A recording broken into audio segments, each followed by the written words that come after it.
चला तर मग आज बनवूया आपण व्हायरल अशी झालेली टोमॅटोची चटणी. मला फार दिवसापासून बनवायची होती, तो आज योग आला. तर काय नाही, छानपैकी 5-6 असे छान टोमॅटो घ्यायचे. हे विशेष गावरान टोमॅटो भेटले मला. तर मी एका टोमॅटोच्या आपल्याला 4 फोडी करायच्या मोठ्या. त्यानंतर गॅसवर कढई ठेवली, त्यामध्ये थोडंसं तेल टाकलं आणि त्या टोमॅटोचे जे काप आहेत ते त्यामध्ये टाकले. थोड्या वेळाने ते पलटून घेतले, परत त्यावर झाकण ठेवलं. तुम्ही बघू शकता थोड्या वेळाने ते असे झाले आणि त्याची वरची साल आहे ते आप निघून जाते. तर ती तुम्ही काढू शकता, नाही काढली तरी चालेल. त्यानंतर एका स्मॅशरने छानपैकी स्मॅश करून घेतली आणि त्यानंतर 2 कांदे मोठे छान मी बारीक कट केले होते ते त्यामध्ये टाकायचे. अशा प्रकारे तुम्ही बघू शकता मी टाकलेत. ते मिक्स झाल्यानंतर आता आपल्याला करायचा एक छानपैकी असा तडका तयार.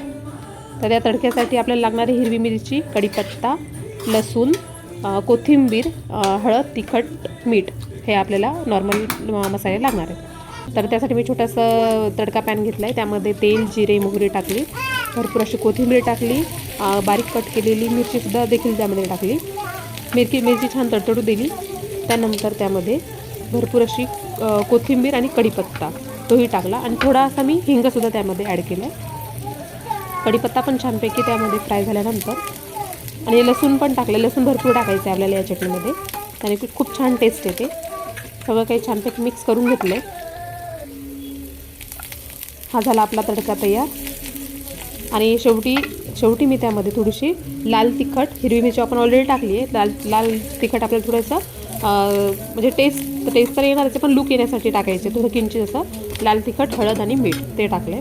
त्यानंतर हा तडका मी चटणीमध्ये पूर्णपैकी वरतून मिक्स केला आणि मिक्स केल्यानंतर बघू शकता तुम्ही अशी दिसते आणि चवीला खरंच खूप छान अशी भन्नाट लागते. एकदा तुम्ही नक्कीच करून बघा. खूप व्हायरल झालेली चटणी आहे. नेहमीच्या चटणीपेक्षा थोडीशी वेगळी, पण नक्कीच करून बघा.